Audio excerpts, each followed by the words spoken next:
Hi everyone, welcome to sleepy classes. Guys, आज हम discuss करेंगे ईपीएफ फॉर रैपिड रिवीजन में हिस्ट्री से 25 क्वेश्चन एंड होपफुली आप सबकी प्रिपरेशन काफ़ी अच्छी चल रही होगी। 5 सितंबर को एग्जाम है, डेफिनेटली आप सब रिवीजन मोड पर होंगे। अब देखिए, आज जो हम 25 क्वेश्चन डिस्कस करेंगे, इनको आपको किस तरह से अटेम्प्ट करना है मैं आपको बता देता हूँ। जैसे ही आपको फर्स्ट क्वेश्चन देखने को मिलेगा, आपने वीडियो को पॉज करना है और एक वाइट पेपर में उसका आंसर लिख लेना है। ऐसे ही 25 क्वेश्चन आप पहले खुद से अटेम्प्ट करेंगे और लास्ट में आप मुझे बताएंगे कि 25 में से आपके कितने क्वेश्चन ठीक हैं। तो चलिए सेशन को स्टार्ट करते हैं। होपफुली आपको पता लग गया होगा इस सेशन को आपको किस तरह से देखना है और अटेम्प्ट करना है। फर्स्ट क्वेश्चन है, arrange the following kingdom in order of their conquest by the British East India company. British East India company ने कौन सा एरिया सबसे पहले कब्जाया था, आपको क्रोनोलॉजी में लगाना है। ठीक है जी, ये 4 एरियाज हैं, पंजाब, मैसूर, मराठा एंड बंगाल। चलिए, होपफुली अभी तक आपने इसका सही आंसर मार्क कर लिया होगा। बहुत ही इजी क्वेश्चन है, कोई दिक्कत नहीं होनी चाहिए इसमें। 1757 में बैटल ऑफ प्लासी याद आ रहा होगा आपको, 1764 बैटल ऑफ बक्सर और उसके बाद ट्रीटी ऑफ इलाहाबाद, बंगाल का एरिया कब्जा लिया। ठीक है जी, सबसे पहले। उसके बाद कौन सा एरिया कब्जाया, मैसूर। 4 बार लड़े, 2 हैदर अली के साथ, 2 टिप्पू सुल्तान के साथ और लास्ट में टिप्पू सुल्तान मारा गया 1799 में। देन वुडियार डायनेस्टी, जिसको हैदर अली ने कभी हराकर यहाँ पर रूल स्टार्ट किया था, तो वुडियार डायनेस्टी को फिर से पावर दे दी गई थी सब्सिडरी लाइन साइन करवाकर ब्रिटिशर्स ने। और उसके बाद मराठास वाला एरिया कब्जाया, पहले बार लड़ा 1775 से लेकर 1782 तक। ठीक है जी, उसके बाद 20 साल के बाद वार लड़ा था 1803 से लेकर 1805 तक और लास्ट में 1817 से लेकर 1818 तक। तो 1818 में जो मराठा वाला एरिया वो भी कब्जा लिया था। और पंजाब वाला एरिया तो आप सब जानते ही, सबसे लास्ट में कब्जाया था 1845 डलहौजी के समय में। ठीक है जी, चलिए, तो ये क्रोनोलॉजी के अकॉर्डिंगली हमारा सही आंसर हो जाएगा सी। सेकंड क्वेश्चन है, consider the following statement with regard to first session of Indian National Congress. देखिए, इंडियन नेशनल कांग्रेस से बहुत सारे क्वेश्चंस पूछे जाते हैं जो इंडियन नेशनल कांग्रेस के सेशंस थे। तो मैं ऐसा करूंगा, जो नेक्स्ट सेशन होगा उसमें 50 क्वेश्चन डिस्कस करवाऊंगा। उससे पहले आपको इंडियन नेशनल कांग्रेस के सभी सेशन से जो इंपॉर्टेंट पॉइंट्स हैं वो डिस्कस करवा दूंगा। ठीक है, तो आपको दिक्कत नहीं होगी। आपको मतलब ये क्वेश्चन में आपको कोई भी ऐसा आप गलत नहीं करके आएंगे और कोई दिक्कत नहीं होगी। चलिए, फर्स्ट स्टेटमेंट यहाँ पर देखते हैं। It was held in Bombay in 1885। Second है, it was presided over by A.O. Hume. Third है, Surendranath Banerjee could not attend the session due to simultaneously session of Indian National Conference.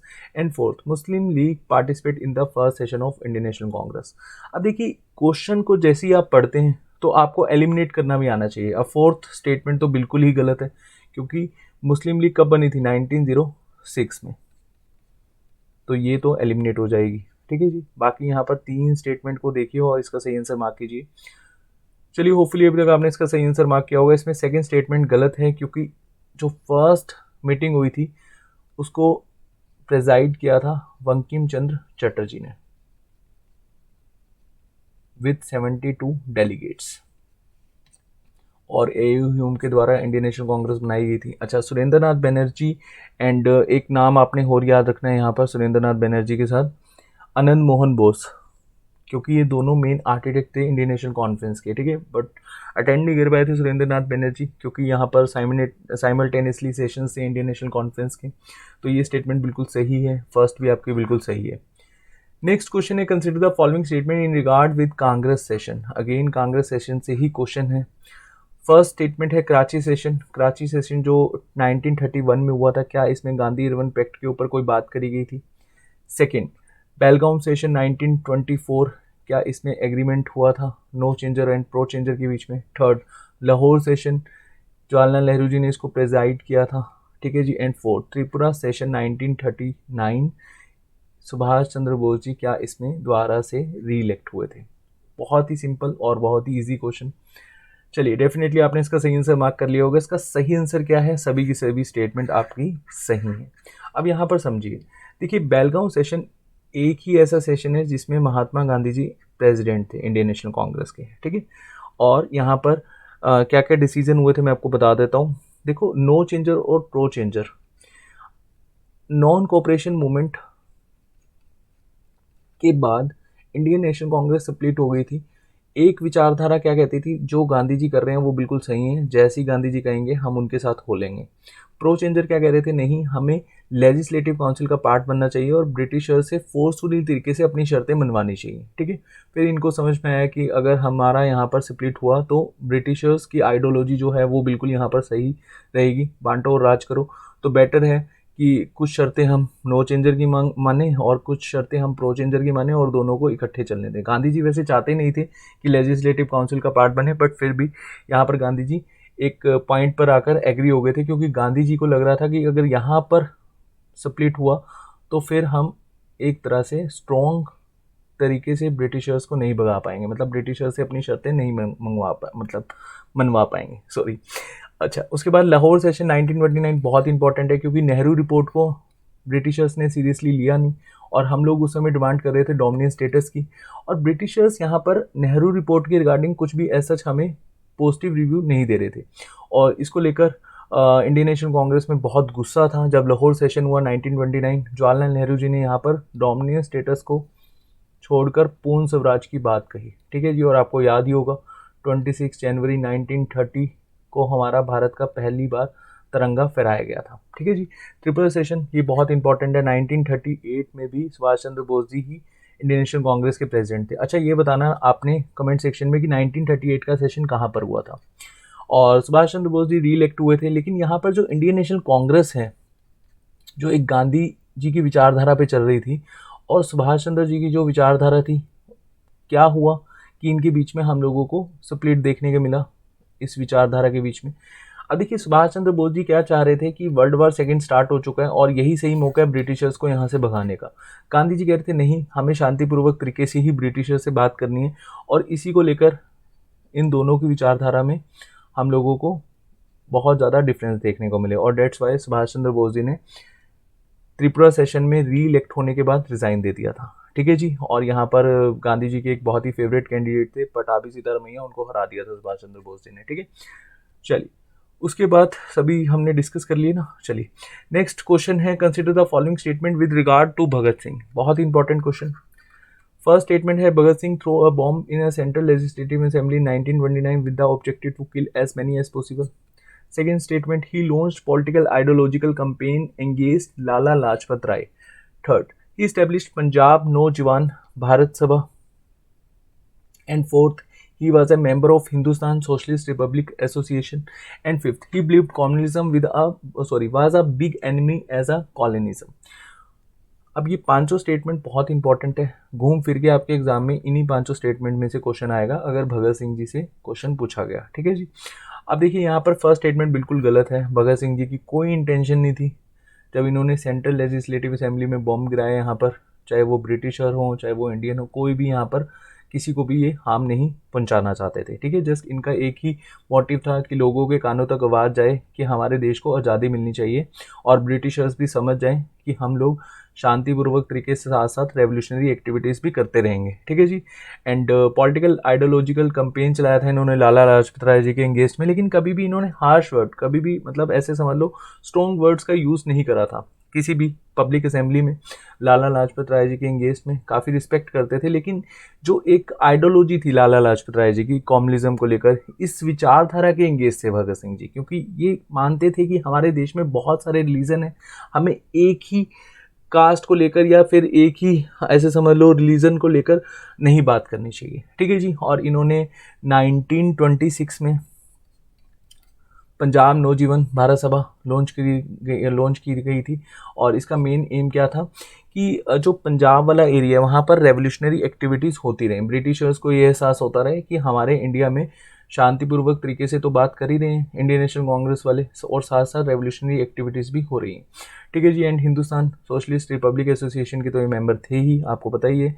और कम्युनिज्म ये मानते थे कि बिग एनिमी है कॉलोनिज्म की। ठीक है, हमें कहीं भी किसी भी विचारधारा के फेवर में नहीं बात करनी चाहिए, मतलब एक रिलीजन के पॉइंट ऑफ व्यू से हमें बात नहीं करनी चाहिए। ठीक है जी, तो यहाँ पर बी ऑप्शन आपका बिल्कुल सही हो जाएगा। Second, third, fourth and fifth statement बिल्कुल सही है।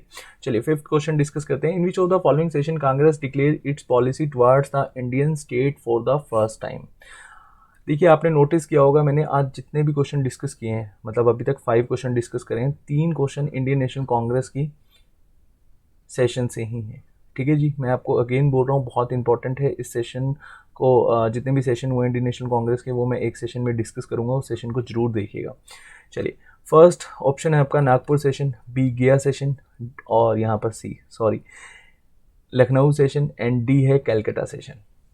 बहुत ही सिंपल, बहुत ही easy question. Again A option आपका बिल्कुल सही हो जाएगा, नागपुर सेशन।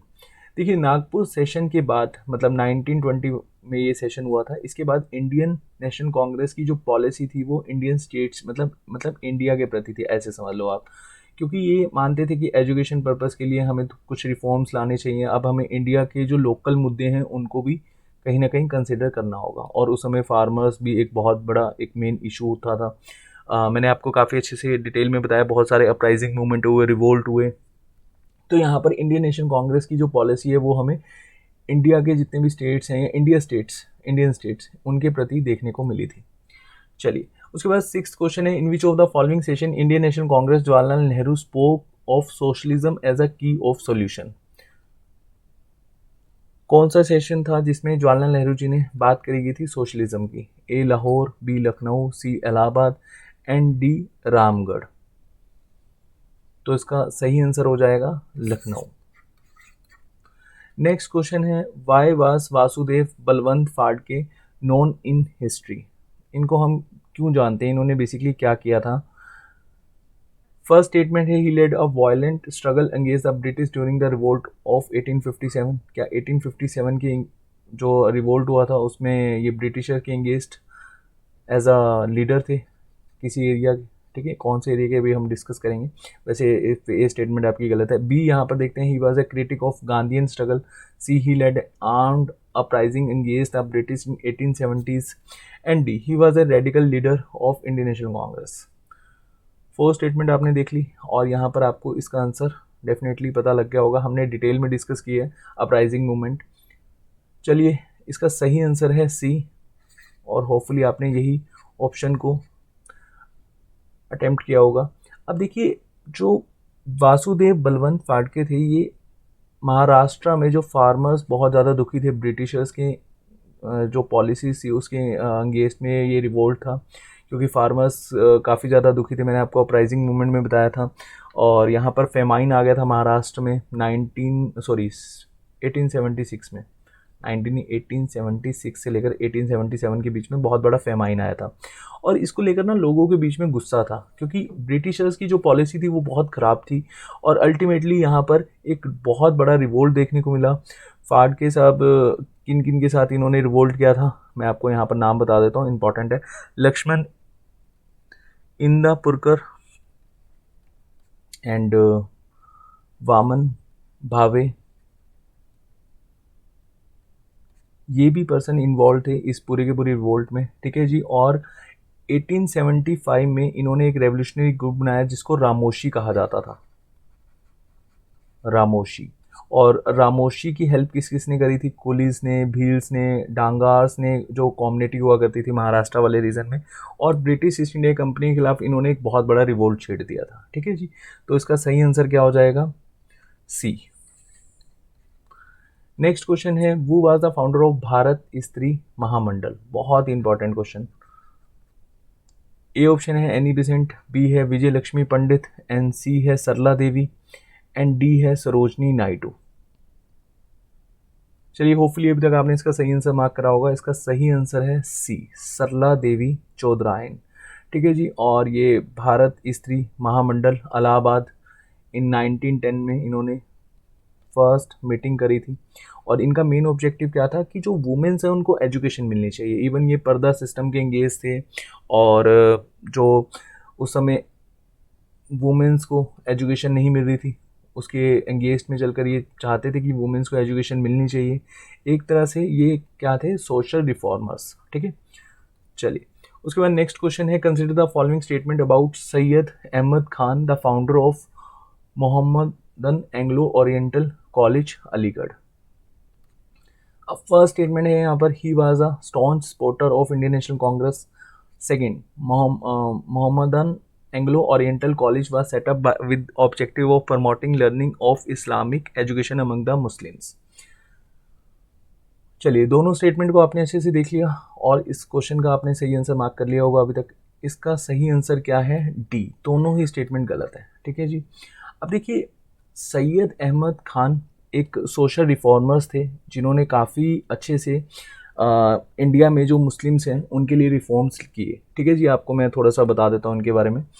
ये इंपीरियल लेजिस्लेटिव काउंसिल के मेंबर बने थे 1878 में। एंड ये वैसे अगर हम समझे तो ब्रिटिशर्स के लॉयल थे, जुडिशियल सर्विस में थे, गवर्नमेंट ऑफ उस समय जो ब्रिटिशर की गवर्नमेंट होती थी, गवर्नमेंट ऑफ इंडिया।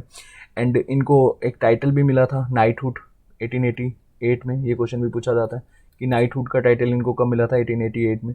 और इन्होंने बेसिकली रिफॉर्म्स क्या किए थे? ये चाहते थे कि जो मुस्लिम्स हैं वो कुरान के साथ साथ, मतलब जो कुरान की टीचिंग्स हैं, मतलब अल्लाह की जो बेसिकली वॉइस ऑफ अल्लाह हम कहते हैं कुरान, एंड वॉइस ऑफ जो प्रॉफिट मोहम्मद साहब हैं हदीस, वो उसकी टीचिंग के साथ साथ मॉडर्न वेस्टर्न एजुकेशन के साथ साथ भी वो कुछ सीखें, मतलब उन दोनों को कंबाइन करके सीखें, ऐसे समझ लो आप।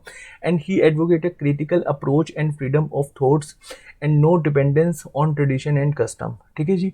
और इन्होंने जो ये ओरिएंटल कॉलेज बनाया था अलीगढ़ में 1875 में, उसमें ये चाहते थे कि वेस्टर्न एजुकेशन के ऊपर भी बात हो। इस्लामिक एजुकेशन तो ठीक है, ज़रूरी है ही, लेकिन यहाँ पर वेस्टर्न एजुकेशन के साथ अगर हम कंबाइन कर देंगे तो हम अच्छे से यहाँ पर डेवलप कर पाएंगे अपने देश को। ठीक है जी। लेकिन इनकी जो विचारधारा थी वो हमेशा से इंगेज थी इंडियन नेशनल कांग्रेस की। चलिए, नेक्स्ट क्वेश्चन है, सत्यशोधक समाज ऑर्गेनाइज्ड। अच्छा, आपने मेरा डेली डोज का सेशन देखा होगा कल, वहाँ पर भी मैंने इस क्वेश्चन से रिलेटेड क्वेश्चन डिस्कस किए, बट चलिए यहाँ पर भी एक बार देख लेते हैं। ए ऑप्शन है, a movement for upliftment of tribal in Bihar. B, a temple entry movement in Gujarat. C, an anti caste movement in Maharashtra. And D, a peasant movement in Punjab. Again बहुत ही सिंपल क्वेश्चन। सत्यशोधक समाज, या इसको आप ट्रुथ सीकर सोसाइटी भी बोल सकते हो, इसको किसके द्वारा फाउंडेड किया गया था? ज्योतिराव फुले इन 1873। ठीक है जी। तो आप कह सकते हैं सी ऑप्शन इसका बिल्कुल सही होगा, एंटी कास्ट मूवमेंट चलाया गया था महाराष्ट्र में। अब देखिए, महाराष्ट्र में उस समय या हमारे पूरे इंडिया में कास्ट को लेकर बहुत ज़्यादा वाद विवाद था। और आपको पता है, ब्राह्मण्स एक तरह से डोमिनेंस करते थे और ब्राह्मण्स और शूद्र के बीच में बहुत बड़ा एक गैप था। इंटरकास्ट मैरिज अलाउड नहीं थी उस समय। एंड वुमेन्स को एजुकेशन नहीं दी जाती थी जो शूद्र कम्युनिटी से थे, और उनको प्रॉपर राइट्स नहीं मिल पाते थे। और इसी के चलते वो इन्होंने एक मूवमेंट लॉन्च करा जिसको हम लोग क्या कहते हैं? सत्यशोधक समाज। एंड इसका ऑब्जेक्टिव क्या था कि एक तो कास्टिज्म जो विचारधारा चल रही है उसको हम एक तरह से विरोध करें, और अपर कास्ट का जो एक डोमिनेंस है वो नहीं होना चाहिए। और ज्योतिराव फुले ने अपनी वाइफ के साथ, सावित्री बाई फुले के साथ मिलकर एक गर्ल्स स्कूल भी खोला था पुणे में। ठीक है जी। और विडो रीमैरिज के भी हक में थे ये, और विडो रीमैरिज जो महाराष्ट्र में जो मूवमेंट है वो इन्हीं के द्वारा चलाया गया था। और इन्होंने विडोज़ के लिए एक होम शेल्टर भी खोला था 1854 में। आगे हमने डिस्कस किया है ईपीएफ और रैपिड रिवीजन 7 और 8 में सोशल रिफॉर्म्स, वहाँ पर भी मैंने इसको काफ़ी अच्छे से कवर किया। चलिए, नेक्स्ट क्वेश्चन है, who among the following was the founder of young Bengal movement. बहुत ही important question again. A option है, Henry Vivian Derozio. B, David Hare. C, Dwarkanath Tagore. And D, Prasanna Kumar Tagore. चलिए, होपफुली अभी तक आपने इसका सही आंसर मार्क किया होगा। इसका सही आंसर है ए, हेनरी विवियन डिओर्जिया। अब देखिए, ये एक रेडिकल इंटेलेक्चुअल थॉट्स लेकर आए थे हमारे इंडिया में, और ये पढ़ाते थे हिंदू कॉलेज कलकत्ता में। ठीक है जी। और इनकी जो विचारधारा थी वो यही थी कि जो कास्टिज्म सिस्टम चला आ रहा है वो गलत है, हम लोगों को थोड़ा सा अपने इंडिया में रिफॉर्म्स करने की ज़रूरत है। हालांकि इनको कॉलेज से हटा दिया गया था इसको लेकर, क्योंकि इन्होंने डिबेट्स में भी काफ़ी ज़्यादा मतलब अपना पार्टिसिपेट दिखाया था, और ये जो इनके स्टूडेंट्स थे जो इनको मानते थे, ये ओपनली डिबेट करवाते थे उनकी जो एक विचारधारा पहले चल रही थी हमारे इंडिया में कास्टिज्म सिस्टम को लेकर। और ये जो चाहते थे कि चेंज होना चाहिए कास्टिज्म सिस्टम में, और जो भी उस समय सोशल इल्स होते थे जैसे सती प्रथा है, कुलीनिज़म है, पॉलीगेमी है, चाइल्ड मैरिज है, तो उसके अगेंस्ट ये हमेशा से बात करते थे। ठीक है जी। वैसे हमने काफ़ी डिटेल में डिस्कस किए। अगेन मैं आपको बोलूँगा 7th और 8th सेशन अगर आपने देखा है तो डेफिनेटली इसके रिगार्डिंग आप कोई भी क्वेश्चन गलत नहीं करके आएंगे। चलिए नेक्स्ट क्वेश्चन है, the name of D K Karve of western India figure in context of which of the following. अब डी के कार्वे से बहुत ही ज़्यादा क्वेश्चन पूछे जाते हैं, इन क्वेश्चंस को हम नेक्स्ट सेशन में भी डिस्कस करेंगे। एक क्वेश्चन यहाँ से और पूछा जाता है। चलिए अभी के लिए हम ये क्वेश्चन डिस्कस करते हैं। ए ऑप्शन है हमारा सती प्रथा, B women education, C infanticide and D widow remarriage. तो डी के कार्वे के द्वारा बेसिकली आप यहाँ पर कह सकते हो कौन से कंटेक्स्ट में हमेशा से ये पॉपुलर रहे हैं। B women education, women education को लेकर इन्होंने बहुत सारे एफर्ट्स करे हैं। डी के कार्वे बोले तो ढोंडो केशवा कार्वे, और इन्होंने वुमेन्स वेलफेयर को के रिगार्डिंग बहुत सारे वर्क किए हैं। ये मेनली चाहते थे कि जो विडोज़ होती हैं उनको भी एजुकेशन मिलनी चाहिए। ठीक है जी, तो आपने यहाँ पर ध्यान रखना है कि वुमेन्स वेलफेयर के ये हमेशा से हक में बोलते थे। तो ये भी क्या हुए, एक तरह के सोशल रिफॉर्मर हुए। चलिए next question, in 1893 there occur a split in the Arya Samaj on the issues. Arya Samaj में स्प्लिट हुआ था 1893 में, क्या इशू था हम देख लेते हैं। फर्स्ट स्टेटमेंट है मीट ईटिंग वर्सेस वेजिटेरियन, ठीक है जी। Second caste system and widow remarriage. Third shuddhi of converts and fourth anglicised versus Sanskrit based education. चलिए होपफुली अभी तक आपने इसका सही आंसर मार्क किया होगा। इसका सही आंसर क्या है, सी। फर्स्ट स्टेटमेंट आपकी बिल्कुल सही है और फोर्थ स्टेटमेंट बिल्कुल सही है। ठीक है जी, मीट ईटिंग वर्सेस वेजिटेरियन। ठीक है जी, एंड साथ साथ यहाँ पर कुछ जो आर्य समाज को मानते थे वो चाहते थे कि मॉडर्न एजुकेशन सिस्टम के साथ भी हम जुड़े, लेकिन कुछ जो पहले के आर्य समाज के लोग थे वो चाहते थे कि नहीं, संस्कृत बेस्ड एजुकेशन ही मिलनी चाहिए। ठीक है, तो आपकी फर्स्ट एंड फोर्थ स्टेटमेंट बिल्कुल सही हो जाएगी।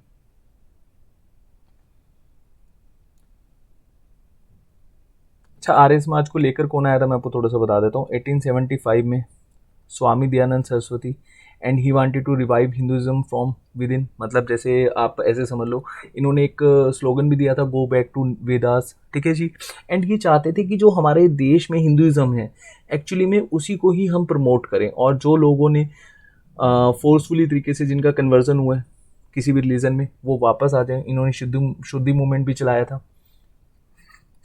ठीक है जी, जो कन्वर्ट हो गए हैं वो वापस आ सकते हैं अपने रिलीजन में। और उसके बाद तो यहाँ पर आपको मैंने बताई दी है दोनों स्टेटमेंट। वैसे हमने काफ़ी डिटेल में डिस्कस किया है, आप वो सेशंस को जरूर देखिएगा।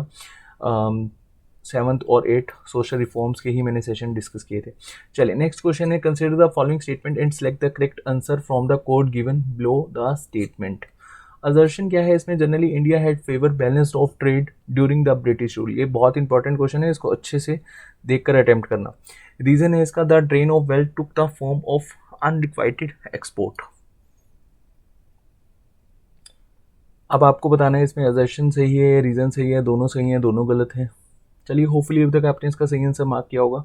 इसका सही आंसर क्या है, A. Both A and R true. R is the correct explanation of A. देखिए, India had a favourable balance of trade during British rule. ठीक है जी, ये बिल्कुल सही है। और 1813 ऑनवर्ड्स अगर हम देखें तो यूनिलेटरल ट्रांसफ़र चलता रहता था, इंडिया का सारा वेल्थ ब्रिटिश या फिर इंग्लैंड में जाता रहता था। और इसको लेकर एक ड्रेन थ्योरी भी आई थी, आपको याद आ रहा होगा, दादा भाई नौरोजी की।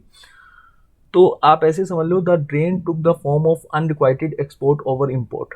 और ये होता रहा है कब तक, वर्ल्ड वार सेकेंड जब तक ख़त्म नहीं हुआ। मतलब आप समझ रहे हो 1945 तक हमारा जो वेल्थ है वो इंग्लैंड जाता रहा है बिल्कुल यूनिलेटरल वे में, मतलब यहाँ से जा रहा है, आ कुछ नहीं रहा है। ठीक है जी, उसके बाद the company use to have surplus due to factor like revenue policies and monopolistic control over the Indian market. Proper way में कंट्रोल था इनका, और इसी के चलते हुए जो सरप्लस है इसको ये यूज़ करते थे। यहाँ से बेसिकली सामान ले जाते थे सारा का सारा, और हम लोगों को ऐसा कुछ भी रिटर्न आ नहीं रहा था। ठीक है जी, चलिए। और this drain of wealth was the main cause of Indian poverty. ठीक है जी, ये भी आपको पता होना चाहिए। Next, the Ryotwari experiment in land revenue was started by. अब देखिए क्वेश्चन कैसे पूछा जाता है उसकी सेंस को भी आपको ऑब्जर्व करना है। अब यहाँ पर क्वेश्चन क्या है, रोहतवारी एक्सपेरिमेंट। ये सबसे पहले एक्सपेरिमेंट करा गया था किसके द्वारा। ठीक है जी, आपको पता है ये फार्मर्स के ऊपर जो टैक्स लिया जाता था, लैंड रेवेन्यू, ये उनमें से एक था। महालवारी, मैंने काफ़ी डिटेल में डिस्कस किया है इसको भी। अगर आपने अगेन ईपीएफ और रैपिड रिवीजन सीरीज के सेशंस देखे हैं तो आपको कोई दिक्कत नहीं होनी चाहिए। बट चलिए यहाँ पर देखते हैं। ए ऑप्शन है Henry Dundas, B Alexander Read, C David Ricardo and D Mount Stuart Elphinstone.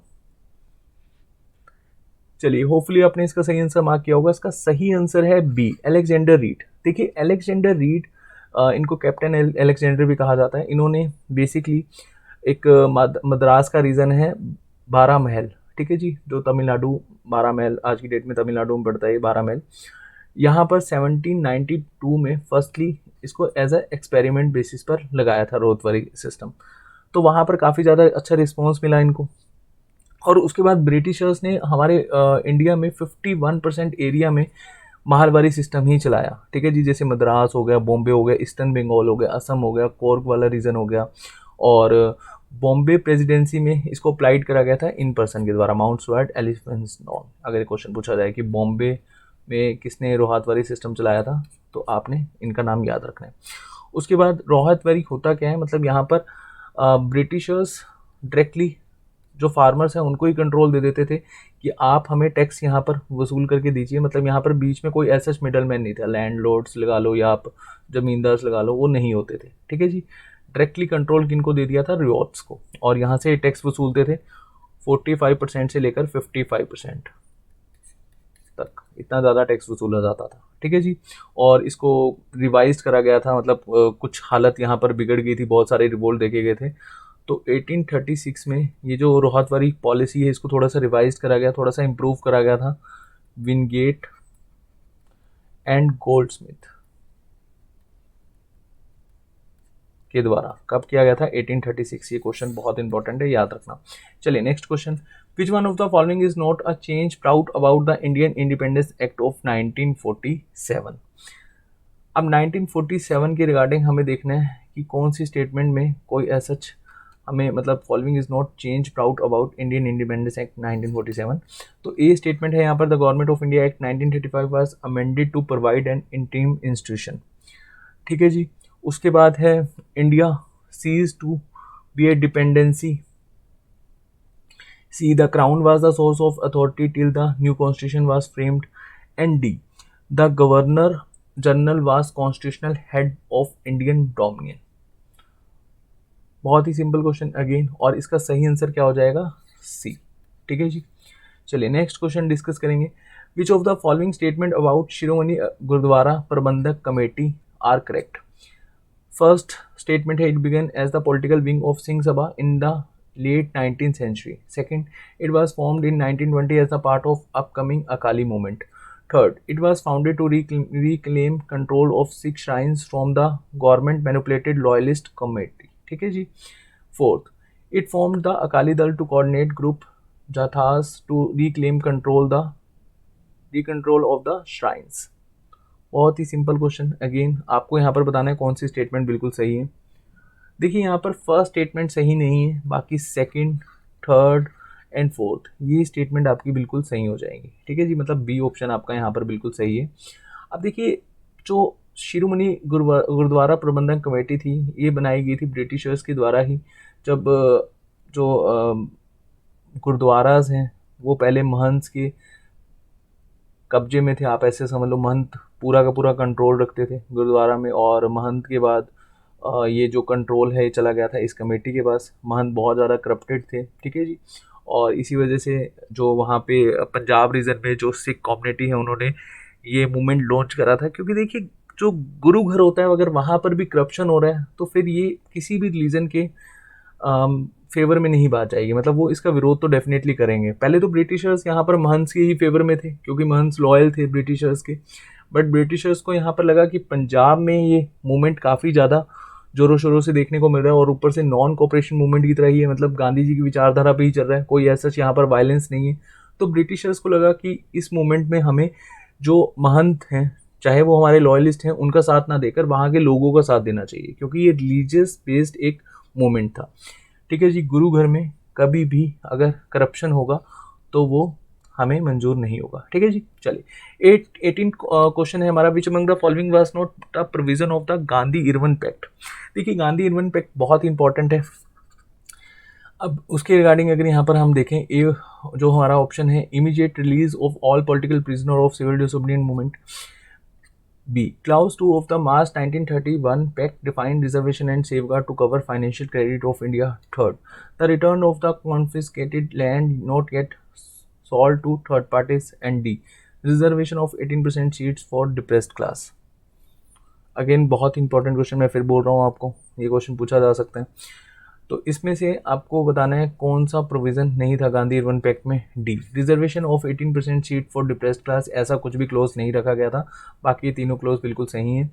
चलिए नेक्स्ट क्वेश्चन हम डिस्कस करेंगे, which of the following statement are not true about Hyder Ali. देखिए हैदर अली काफ़ी एक इम्पॉर्टेंट पर्सनैलिटी रहे हैं, अगर मैसूर के पॉइंट ऑफ व्यू से आप समझो।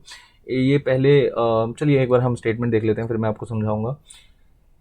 He began his career as a soldier in the service of the Mysore state ruled by the ruler of Hindu Wudiyar dynasty। तो वुडियार डायनेस्टी के अंदर ये एक सच सोल्जर थे। सेकंड स्टेटमेंट है, during his term as a faujdari of Dindigul he establish a modern dockyard. तो दोनों statement में से आपको बताना है कौन सी स्टेटमेंट सही है कौन सी नहीं।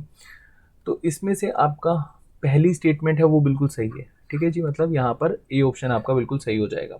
देखिए Hyder Ali started his career as a horseman in Mysore state, और उसके बाद इन्होंने अपने काफ़ी स्ट्रगल करी, और इनकी जो डिप्लोमेटिक स्किल्स काफ़ी अच्छी थी, लीडरशिप क्वालिटी थी इनके अंदर, और डेट्स वाई ये मैसूर में इन्होंने एक एज अ हॉर्समैन से अपना करियर स्टार्ट करा, और ये मेन सोल्जर बन गए थे, कमांडर बन गए थे, और उसके बाद इन्होंने देखा मौके का यहाँ पर फ़ायदा उठाया और वो डियार डायनेस्टी को हराकर वहाँ पर रूल करना स्टार्ट कर दिया।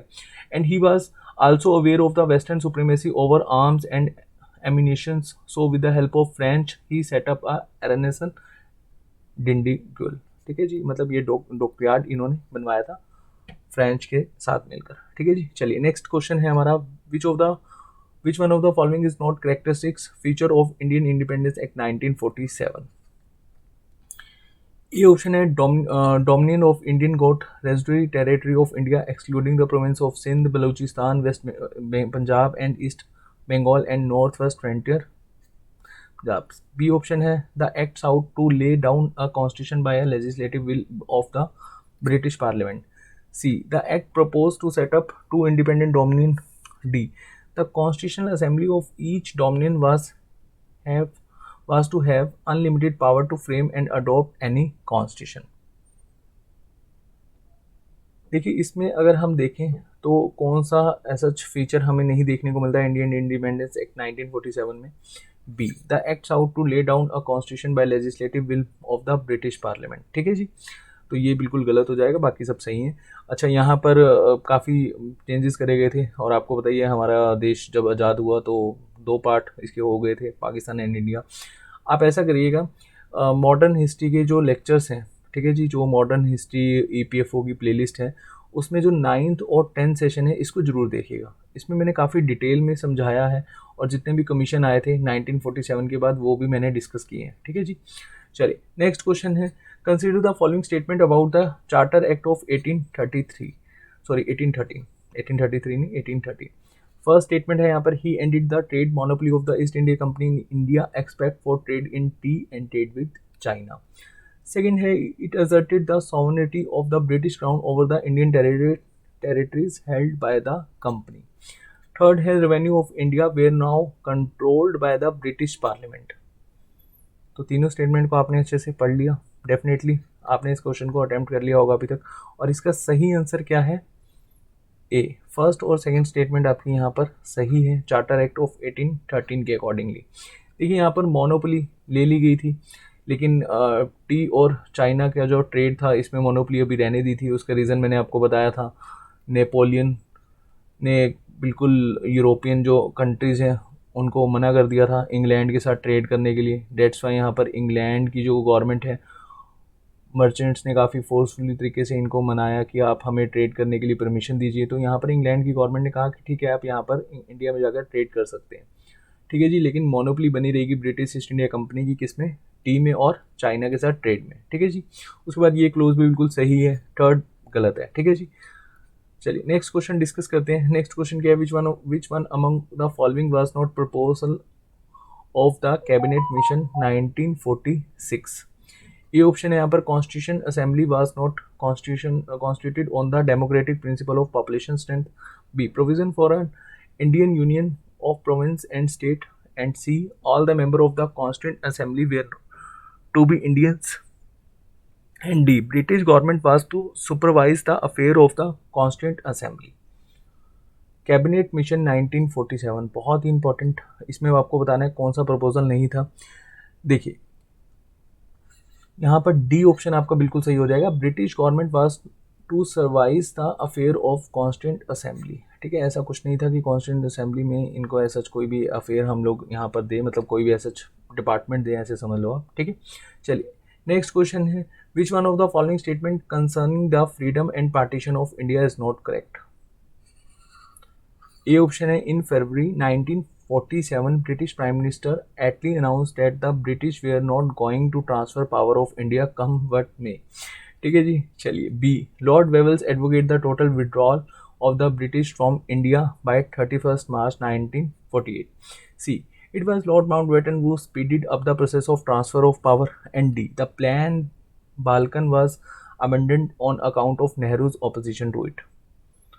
बहुत ही सिंपल क्वेश्चन, चारों स्टेटमेंट को अगर आप एक बार रीड कर लोगे तभी आप इस क्वेश्चन को अटेम्प्ट कर पाओगे। इसका सही आंसर क्या है, देखिए freedom and partition of India is not correct, तो ए ऑप्शन हमारा बिल्कुल सही हो जाएगा। ठीक है जी, एटली ने तो अनाउंस कर लिया था फरवरी 1947 में कि हम जून 1948 तक इंडिया को हर हालत में छोड़ देंगे। ठीक है जी, और उसके बाद आपको पता है हमारे यहाँ पर थोड़ा रिलीजियस को लेकर दंगे भड़क गए थे हिंदू मुस्लिम्स में, और इसी वजह से ब्रिटिशर्स ने जल्दी जल्दी हमारे इंडिया को छोड़ दिया और हमारे को आज़ादी मिल गई 15 अगस्त 1947, और रेजोल्यूशन पास हुआ था जुलाई में। चलिए नेक्स्ट क्वेश्चन डिस्कस करेंगे, which one of the following statement about Cripps mission is not correct.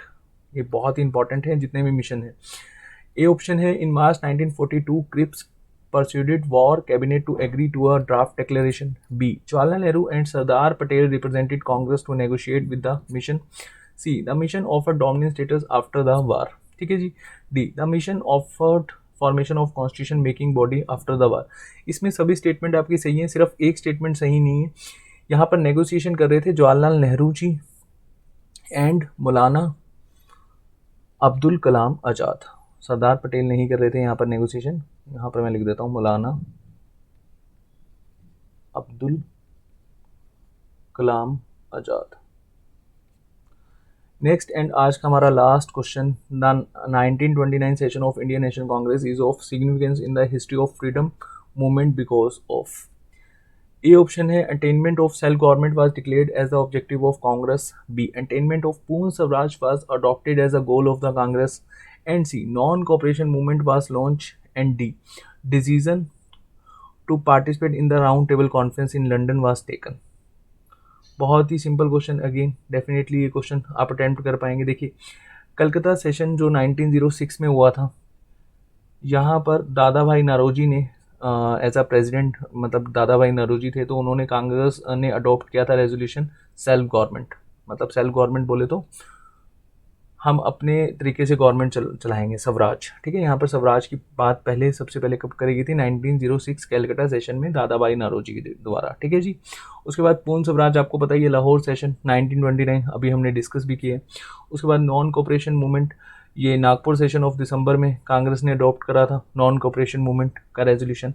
और उसके बाद डी जो था उसमें 1931 में कराची सेशन में कांग्रेस ने डिसीजन लिया था कि महात्मा गांधी जी को वो एज अ रिप्रेजेंटेटिव भेजेंगे लंदन में सेकंड राउंड टेबल कॉन्फ्रेंस को अटेंड करने के लिए। ठीक है जी, आज हमने 25 क्वेश्चन डिस्कस किए। होपफुली इन 25 क्वेश्चन से आपको एक बात तो क्लियर हो गई होगी कि हमारे एग्जाम में किस तरह से क्वेश्चंस पूछे जाते हैं, और डेफिनेटली आपके अबव 20 ही मार्क्स आएंगे आउट ऑफ 25। ठीक है, तो अपना आपने बताना है स्कोर क्या है कमेंट सेक्शन में। ठीक है, और अगर आपको कोई डाउट है प्लीज़ आप कमेंट सेक्शन में पोस्ट कर सकते हैं, और इस वीडियो की PDF आपको मिल जाएगी आज शाम को टेलीग्राम चैनल। चलिए अपना ध्यान रखिए, थैंक यू सो मच।